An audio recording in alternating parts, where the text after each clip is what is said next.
Hola, en este video vamos a hablar sobre globos, ovnis, extraterrestres, estos eventos que estamos viendo en las noticias últimamente. Soy René Dufar, soy astrónomo y trabajo en el Instituto de Astrofísica de Andalucía en Granada. Vamos allá. En las noticias vimos estas imágenes, un globo chino con una góndola y un sistema de comunicación que fue derribado posteriormente por un misil dentro del territorio estadounidense. Este tipo de globos es bastante normal, incluso nosotros desde el Instituto de Astrofísica participamos en la construcción de uno para sobrevolar desde Suecia hacia Estados Unidos. Hay misiones como Sunrise que utilizan este tipo de tecnología. ¿Se pueden utilizar para espías? Claro, también. Bueno, lo derribaron. Y lo que pasó después es que encontraron otro globo y entonces creo que eh, subieron la sensibilidad de los detectores y a partir de ahí comenzaron a detectar todo tipo de globos estratosféricos.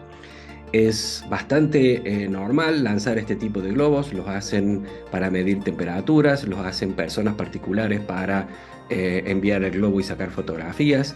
Hay del orden de unos 3.000 globos por día que se elevan a la estratosfera. Luego vimos estas imágenes de la recolección de los restos de esos globos, que eran espías, que eran ovnis, que no se sabían qué estaba pasando. Bueno, creo que fue todo un malentendido. Probablemente hay un equipo científico chino que está diciendo, ¿y mi globo qué pasó? Me lo destruyeron, se me escapó. O realmente estaban espiando. Pero el resto de los globos creo que fue algo accidental, fue algo más eh, de paranoia y empezaron a gastar dinero en misiles. Cada misil de esos son 400.000 euros para quizá destruir un globo que a una persona particular le costó su dinero. Pero no nos escapemos del tema central de este video. ¿OVNIs? ¿Extraterrestres? Vamos a hablar un poco de eso. Es un tema que me gusta, que lo he estudiado y he investigado un poquito en el pasado. He hablado con personas que han visto este tipo de avistamientos y les cuento cuál es mi opinión al respecto y si realmente podemos confundir el término ovni, objeto volador no identificado. Ese globo era no identificado hasta que supieron de que era un globo. Y vida extraterrestre, seres inteligentes visitándonos y dándonos mensajes extraños sobre cómo comportarnos y qué hacer en el futuro. Todo eso hay que separarlo sobre la búsqueda real que se está haciendo en la astrofísica, en la astronomía, de vida extraterrestre, ya sea alguna señal que implique la existencia de vida extraterrestre inteligente o simplemente buscar lugares donde podría existir vida tan simple como microbios, ¿no? Investigaciones en el sentido de buscar extremófilos, bacterias, organismos que viven en situaciones muy extremas en la naturaleza, cerca de un volcán, en lugares muy ácidos, etc. Si te está gustando lo que estás viendo, suscríbete al canal y envíale este link a todos los que te conocen. Volvamos al tema central que son los ovnis y la vida extraterrestre. El primer registro de que alguien había visto un ovni fue en la década de los 50. Esto coincide con el lanzamiento de los cohetes y la carrera espacial entre Estados Unidos y Rusia. Un poco la idea es, si nosotros somos capaces de enviar un cohete y poder salir de la Tierra de nuestro planeta, quizás otra civilización pueda hacer lo mismo y venir hacia acá.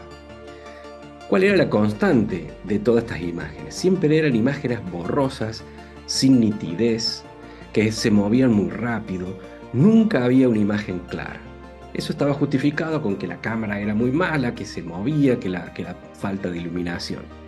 Pero hace unos 10 años atrás, todos tenemos en nuestras manos móviles, teléfonos celulares, una cámara muy buena. Por lo tanto, si llega a aparecer una cosa de este tipo, una nave espacial, inmediatamente le vamos a sacar una foto y seguro que es nítida. Y yo me pregunto por qué no hay una foto nítida en los últimos 5 años de una nave extraterrestre. Mi punto de vista es porque no nos están visitando. Yo soy un declarado fan de series como Expedientes X, y para los más viejunos que estén escuchando, la serie Alf o Stargate o Mork y Mindy, por ejemplo, son todas series de extraterrestres que me hubiese encantado ver algún extraterrestre. Y les voy a contar una anécdota. Tengo una anécdota curiosa. Cuando estaba estudiando en la Universidad de Córdoba, en Argentina, un domingo a la tarde, volviendo de la casa de una tía mía que estaba en las afueras de la ciudad, vi a lo lejos en una esquina que había mucha gente mirando hacia el centro de la ciudad y estaba muy alterada, apuntando y diciendo, Dios, mira, ¿qué está pasando? Me acerco y se veía una nave espacial ahí, unas luces muy firmes, quietas, arriba de la ciudad de Córdoba. Por 3, 4 segundos me convencí de que aquello era una nave espacial, me ilusioné muchísimo. Pero lamentablemente me di cuenta inmediatamente, bueno, 3 segundos después, que aquello era un globo de estos que pasan comerciales. Y lo dije en voz alta. Ah, ese es el globo de Goodyear, creo que era. Todos sabían de la existencia de ese globo que estaba paseando ahí. Y en ese momento todo el mundo se dio cuenta de que eso no era una nave espacial y era un globo. Yo me alejé unos pasos y de golpe me doy vuelta y miré al mismo grupo que antes había visto súper emocionado, súper contento, y estaban todos tristes. Y yo me dije, el que les bajó esa tristeza fui yo al decir eso en voz alta. ¿Qué tendría que haber hecho? ¿Quedarme callado y dejar la ilusión sobre una información que no era correcta? No lo sé, fue lo que hice en ese momento y así pasó.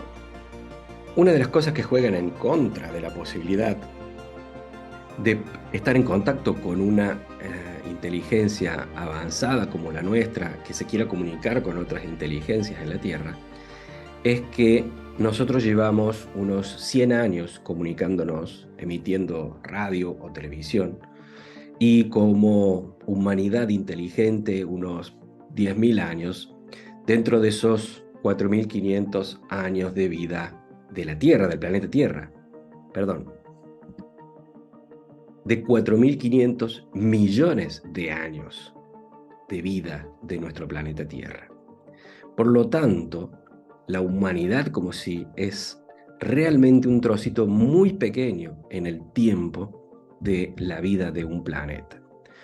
¿Qué quiero decir con esto? Es que somos realmente insignificantes, por lo menos en el tiempo, y la probabilidad de que encontremos otra civilización avanzada antes de autodestruirnos quizás es bastante poca. Lamentablemente, desde mi punto de vista, creo que tenemos muy poca probabilidad de comunicarnos con otra civilización. Sí hay muchísima más probabilidad de encontrar indicios de vida fuera de nuestro planeta. Espero que les haya gustado este video. No duden en suscribirse al canal y enviárselo a todos sus contactos. Muchas gracias.